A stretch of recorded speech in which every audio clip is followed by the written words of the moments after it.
plataforma escolheu para seu lema: vemos, ouvimos e lemos, não podemos ignorar.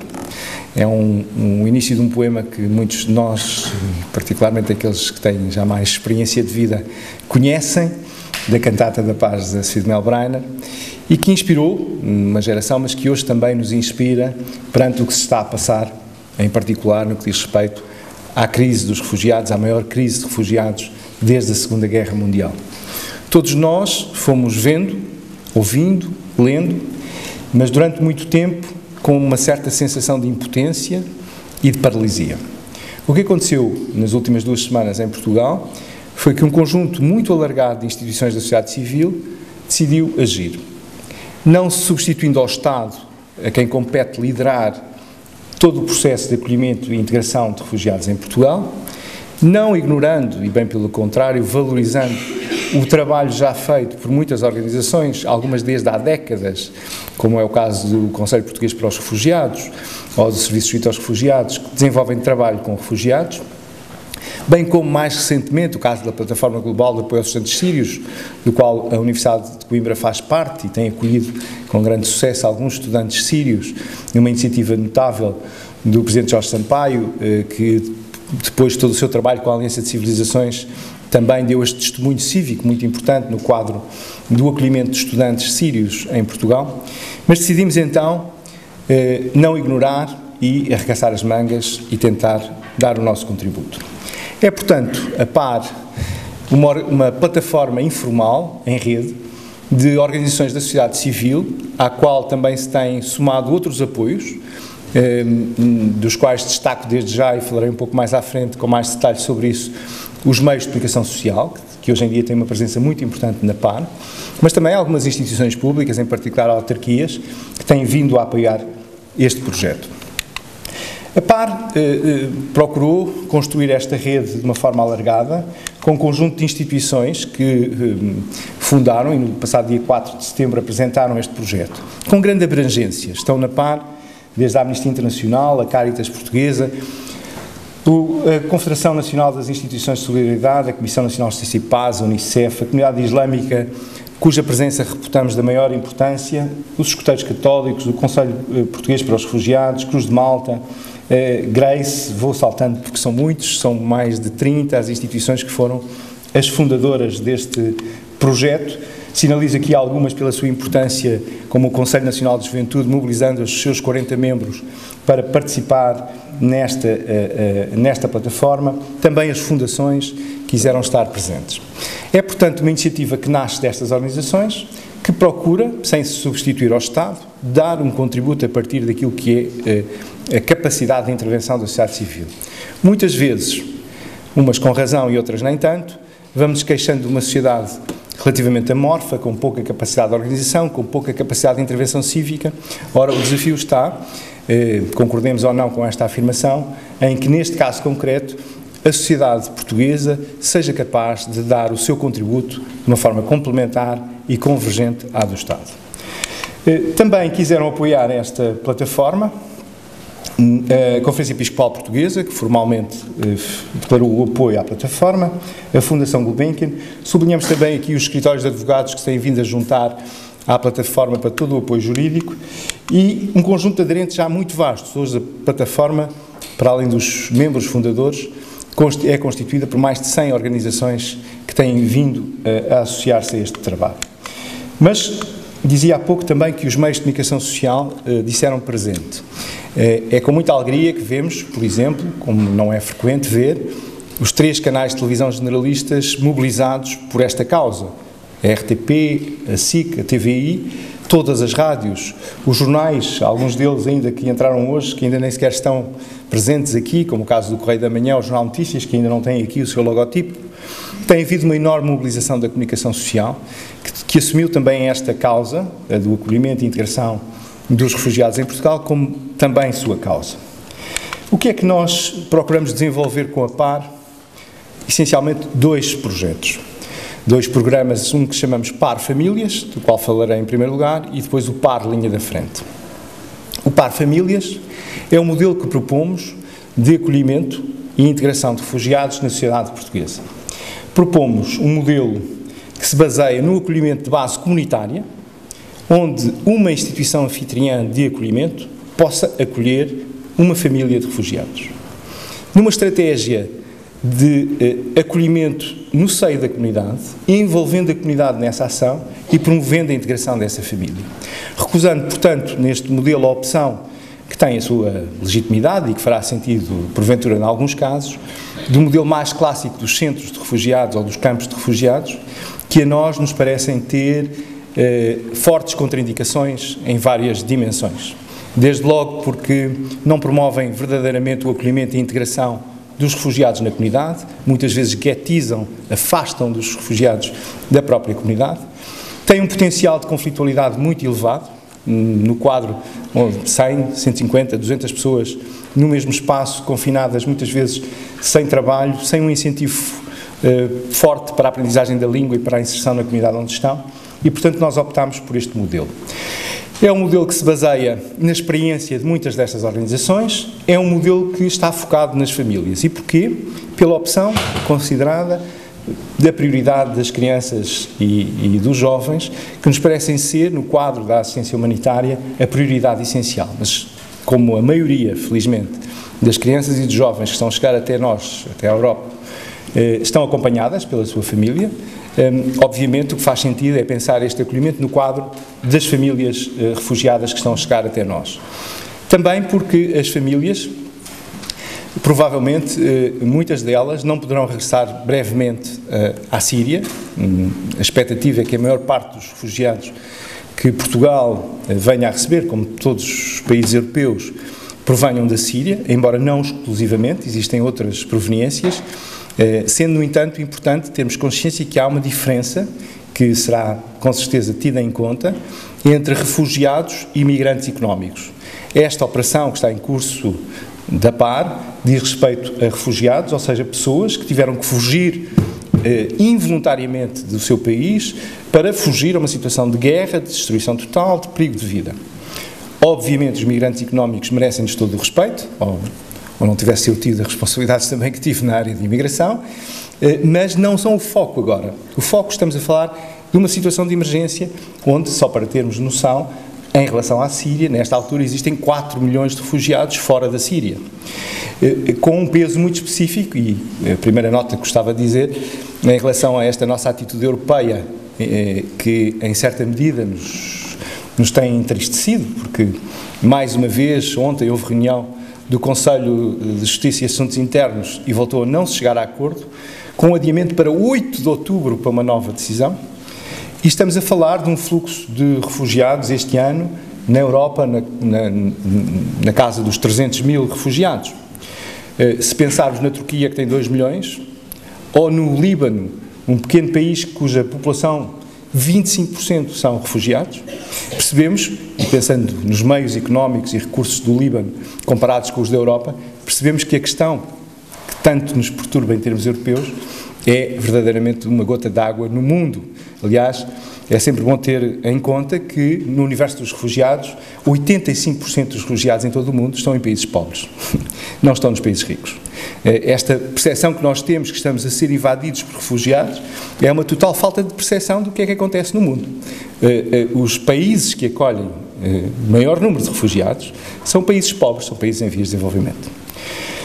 A par com o PAR Famílias, procurará envolver então instituições de proximidade, instituições particulares de solidariedade social, juntas de freguesia, associações, agora também com uma responsabilidade muito grande para as paróquias, para as várias congregações religiosas, para os santuários, depois do Papa Francisco, que tem sido uma voz notável, e para crentes e não crentes quanto a esta questão, ter dito no domingo passado, ou melhor, fez este domingo 8 dias, ter feito um apelo fortíssimo para que cada paróquia na Europa acolhesse uma família de refugiados, dando ele próprio exemplo no quadro do Vaticano, com as suas 2 paróquias, começando por acolher aí, cada uma delas, uma família de refugiados.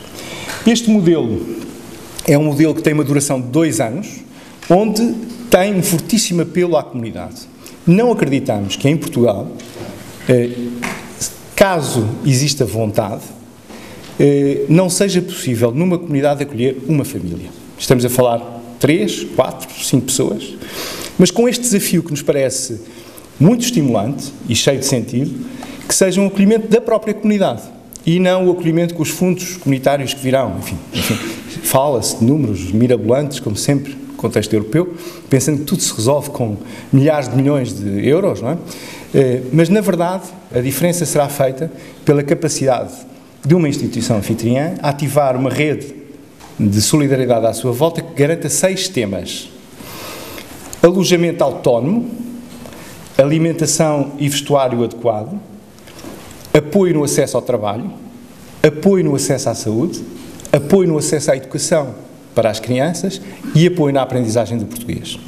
Deixem-me fazer uma nota quanto ao alojamento autónomo. A situação de famílias GPS, ou seja, famílias que incentivem fortemente e que participem no quadro comunitário da sua comunidade de base a organizar esse acolhimento e que depois ajudem a família refugiada a orientar-se onde está. Então, o GPS, não é? Quer naquilo que é o acesso à saúde, no acesso à educação, naquilo que é a inserção comunitária da família refugiada num contexto que não conhece. Ora, esta questão do alojamento autónomo é uma questão que também radica no princípio que temos usado muitas vezes, o tal princípio ético universal, ou seja, que atravessa todas as culturas, todas as religiões, todos os paralelos do mundo. Faz ao outro o que gostarias que te fizessem a ti e à tua família. E, evidentemente, esta ideia do alojamento autónomo para famílias é um tema relevante. Qualquer um de nós, provavelmente, se visse na mesma situação, gostaria de ter condições, mesmo que num contexto de uma habitação humilde, aquilo que é possível no nosso contexto também económico, poder ter o seu próprio alojamento. Este acolhimento é feito tendo em vista a autonomia progressiva das famílias. E por isso um ciclo de 2 anos, que se espera que no final de 2 anos as famílias que sejam acolhidas no quadro do Par Famílias possam estar independentes, possam ter encontrado trabalho, possam ter reiniciado a sua vida. Porque, na verdade, para muitas delas é disso mesmo que se trata. Não é previsível, não é possível calcular nesta altura quanto tempo mais demorará a guerra na Síria. O que é certo é que a situação está de tal maneira grave e que se tende a agravar que não se percebe que seja para 1 ano ou para 2. E, portanto, enquanto sociedade de acolhimento, o podermos criar condições para que as famílias aqui se integrem, até que tenham condições para poder voltar ao seu país, se assim o entenderem, parece-nos ser um tema essencial. Este é, portanto, o Par Famílias. Sobre este programa ainda poderei responder a perguntas, mas a primeira óbvia que poderá surgir e que temos feito um grande investimento procurando despertar instituições anfitriãs para assumirem esta responsabilidade, é que as instituições à nossa volta se possam mobilizar para este desafio. Com certeza que é um desafio difícil.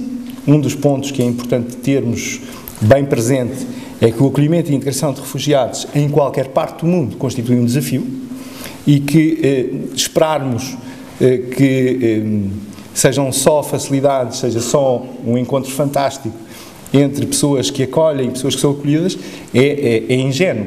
Com certeza que vão surgir dificuldades, vão surgir pedras no caminho, mas também isso fará com que esta missão seja para resilientes, para pessoas e organizações com uma fortíssima determinação de moverem-se pelos seus princípios da solidariedade, da promoção dos direitos humanos e da capacidade de acolher a quem perdeu tudo. Uma outra dimensão que a PAR está a desenvolver chamamos PAR Linha da Frente. Ou seja, parece-nos que não devemos pensar só nos refugiados que já estão no seio da Europa, dentro do espaço Schengen, que são esses que virão neste esforço que está a ser feito de reinstalação de refugiados no quadro europeu. Também há que pensar, na nossa perspectiva, naqueles que não estamos a ver, tanto quanto os que vemos hoje nos telejornais que estão na Hungria, ou que estão na Alemanha, ou que estão na Grécia ou em Itália, mas aqueles que estão no Líbano, na Jordânia, na Síria, na Turquia, que estão, todos eles, em circunstâncias bem mais difíceis do que os que já estão na Europa. Porque, apesar de tudo, o facto de estar já no contexto europeu, com todas as dificuldades inacreditáveis que muitos deles estão a encontrar, mas tem uma proteção totalmente distinta de quem está na linha da frente.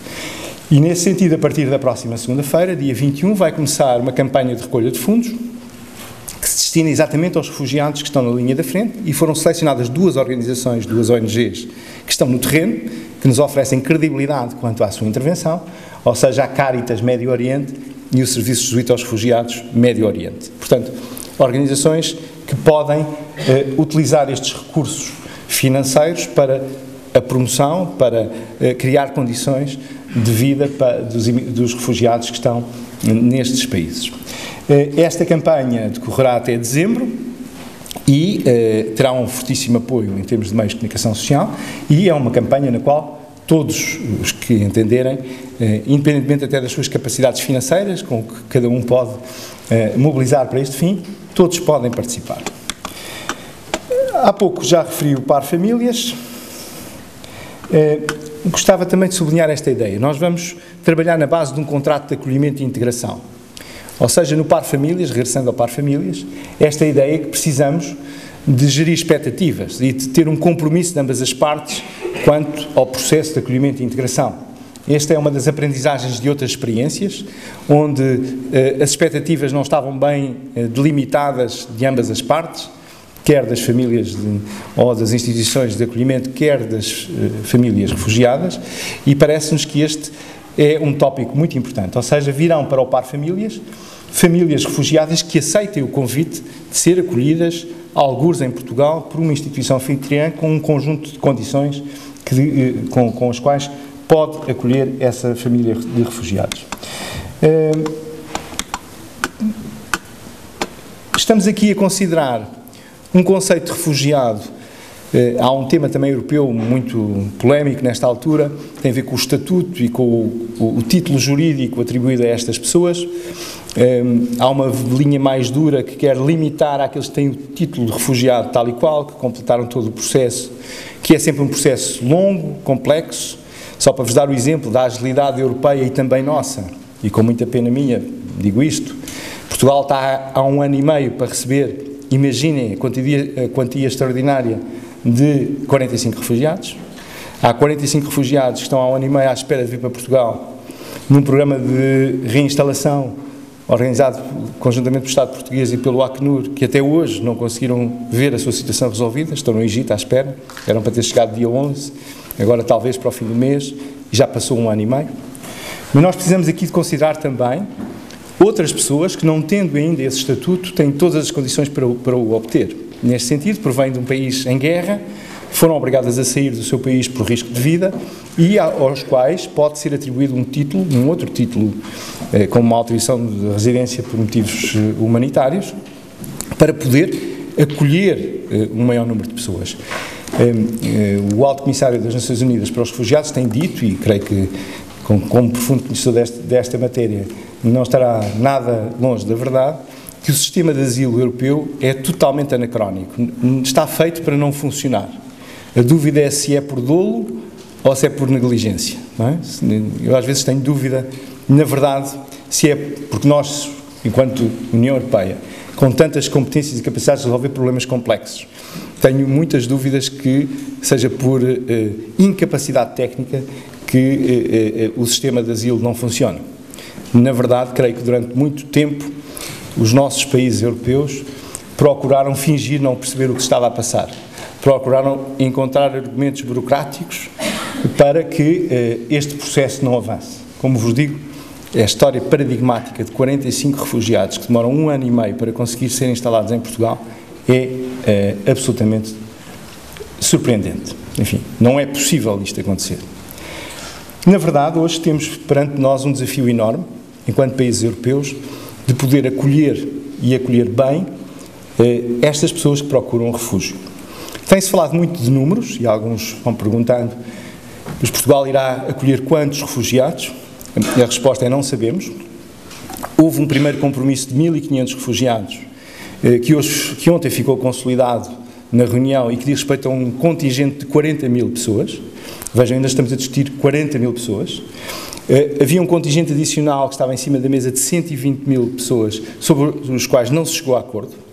E, portanto, se esse contingente vier a ser acolhido, e creio que não há outra alternativa, seguramente, embora a reunião tenha sido adiada para 8 de outubro, Portugal acolherá, em vez de 1.500, provavelmente próximo de 5.000. É, portanto, entre este intervalo, 1.500 e 5.000, que se está a falar para o caso português.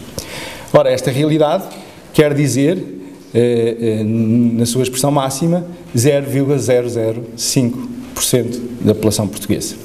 Quando se fala de invasão, vamos ouvindo falar de invasão, quem diz isto não tem a noção do ridículo do que está a dizer. Nós somos 10 milhões de pessoas, estamos a falar do acolhimento de 5.000.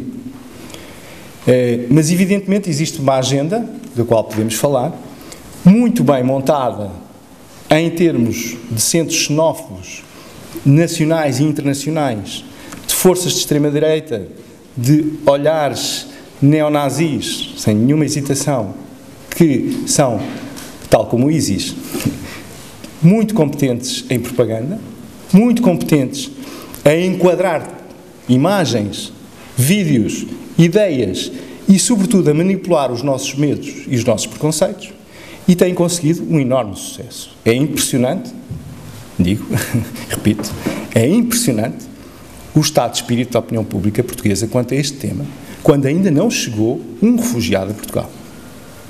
A tensão, a polarização, a discussão que está. Eu tenho encontrado sucessivamente pessoas que me vão dizendo: eu estou horrorizado com o que estou a ver, não só pelas coisas horríveis que estão a ser ditas, mas estão a ser ditas por pessoas porque eu tenho a maior consideração, não é por neonazis. Esse, enfim, espera-se que digam aquilo que é a sua cartilha. Não, por pessoas, porque eu tenho a maior consideração. Pessoas que sempre estiveram na primeira linha dos direitos humanos, da defesa de uma atitude solidária e que estão a dizer coisas impensáveis face a uma realidade que nem sequer ainda está presente entre nós. E, portanto, creio que há também, neste domínio, há pouco conversava com a senhora vice-reitora da Universidade de Coimbra, um enorme desafio quanto ao combate das ideias. Que civilização queremos ser? Qual é a nossa identidade? Quais são os nossos valores? Quais são os princípios que não aceitamos negociar? Porque se não começarmos a discussão por aí, se nos deixarmos arrastar de imediato para os nossos medos e para os nossos fantasmas, creio que acordaremos fora de pé. E acordaremos a ser o que não gostaríamos de ser. Acordaremos a ser aquilo que teremos vergonha de ser. Nesta experiência, o que é que se pode fazer? Aderir à par. Muitas instituições, como vos dizia, têm vindo a aderir a esta plataforma. Todo este processo é muito simples, nada burocrático, depende da vontade e da identificação com estes princípios que a plataforma tem vindo a defender.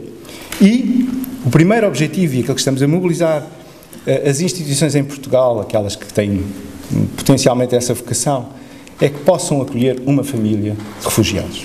E que se preparem para isso. Nós temos algumas semanas até que comecem a chegar refugiados até nós.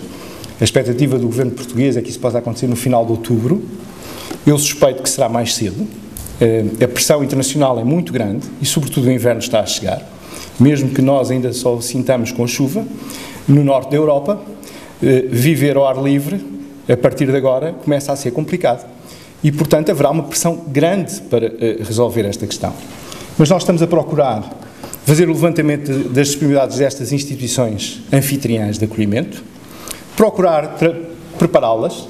Há um programa de formação que irá ser desenvolvido para quem vai ter esta oportunidade de acolher uma família de refugiados, não só para aquilo que é suposto ser o acolhimento, mas também para que tenha presente um conjunto de desafios. E, nesse sentido, podemos olhar aqueles que se deixam condicionar mais pelo medo da diferença cultural ou religiosa, mas há o lado fascinante do encontro de culturas. Podemos conhecer, dialogar, encontrar-nos com pessoas de uma cultura, de uma religião, de uma experiência de vida distinta da nossa. Mas precisamos de nos preparar para isso. Precisamos saber um bocadinho mais de Síria, precisamos perceber um bocadinho mais como é que chegámos aqui, depois de 4 anos de guerra. Precisamos perceber um bocadinho mais de Islão, para além das coisas que temos na cabeça, porventura a maior parte delas erradas, sobre o Islão. Precisamos de perceber as diferenças colossais que existem dentro do Islão, como existem dentro do cristianismo, muitas diferenças, muitas perspectivas, muitos graus de intensidade diferente. Uma das coisas que, com muitos muçulmanos com quem nos vamos cruzando, nós temos sempre um padrão que os muçulmanos são todos iguais e são todos próximos dos jihadistas, não é? Ora, isso não faz nenhum sentido para os muçulmanos, como é evidente, todas as suas tradições, não só as grandes tradições em torno das quais estão organizados os muçulmanos, mas também aquilo que se cruza entre tradição religiosa e tradição cultural, enquanto experiência histórica concreta em diferentes contextos. Este modelo passa por a capacidade de, através deste site, refugiados.pt, nós irmos recolhendo as disponibilidades das instituições anfitriãs e depois proativamente contactarmos com as instituições que se inscrevem, que querem acolher uma família de refugiados, para podermos identificar os requisitos para o acolhimento, poder, passando à fase seguinte, promover esta formação e, evidentemente, preparar as condições para que, dentro de 3, 4 semanas, 6, 7, porque, evidentemente, também os refugiados não chegarão a Portugal todos de uma só vez, portanto, será gradual ao longo do tempo, não é? Este número é suposto que venha a ser acolhido em Portugal ao longo de 2 anos, mas também aí eu creio que a expectativa a meu ver, excessivamente longa, creio que vai ser mais rápido, mas é necessário, torna-se necessário, preparar as instituições para isso. No refugiados.pt, onde diz respeito aqui como ajudar, está ali, basta clicar e tem o par famílias, onde as instituições anfitriãs podem inscrever-se. Também, para quem queira colocar questões, o mail par@ipav.pt está sempre disponível, bem como o número de telefone, mas sugerimos sobretudo contactos por mail. Este tema do acolhimento de refugiados em Portugal não é novo. Por maior que seja agora a nossa surpresa perante as circunstâncias que temos, não é novo. Não é novo porque Portugal teve, na sequência da Segunda Guerra Mundial, experiências notáveis de acolhimento de refugiados. Não só ainda durante a Segunda Guerra Mundial, de muitos judeus que passaram por Portugal em fuga e que aqui foram acolhidos. Temos, é bom lembrar, alguém de quem nos orgulhamos, como Aristides Sousa Mendes, na primeira linha da promoção daqueles que queriam escapar ao regime nazi e que procuravam em Portugal uma fuga possível. Mas também vi há dias uma fotografia que me impressionou muito, numa pequena vila que alguns talvez conheçam, a Ericeira, ali perto de Lisboa, está numa parede. Por aqui passaram 3.000 refugiados durante a Segunda Guerra Mundial e o tempo que seguiu, por uma pequena vila portuguesa. Reparem, estamos a falar de 5.000 refugiados hoje para todo o país, quando a Ericeira, na Segunda Guerra Mundial, acolheu só essa pequena vila 3.000 refugiados. Temos essa experiência, que foi muito importante, mas a seguir à Segunda Guerra também, particularmente com refugiados austríacos. Mais tarde, noutras crises, e com outro perfil, com certeza, mas o acolhimento daqueles que tiveram que regressar de Angola, de Moçambique, em menor quantidade da Guiné-Bissau. Mais tarde, na Guerra dos Balcãs, os refugiados bósnios que também acolhemos entre nós. Na crise do Kosovo, acolhemos refugiados entre nós e agora somos chamados de novo a cumprir esta missão. Reparem, quando falamos do direito de asilo e deste pedido de refúgio, estamos a falar de um conceito base da civilização. Neste sentido, não só é muito antigo, em termos de tradição, como hoje, com a Convenção de Genebra, é algo que não constitui sequer uma opção. Os signatários da Convenção são obrigados a aceitar quem reúne as condições para poder ser refugiado. Mas eu acho que essa discussão é pobre, colocar assim. Não é por uma questão de obrigação que se coloca a questão do acolhimento de pessoas que perderam tudo. É muito mais do que isso. É por uma questão fundamental de humanidade. É uma questão essencial de nos definirmos quem somos enquanto seres humanos.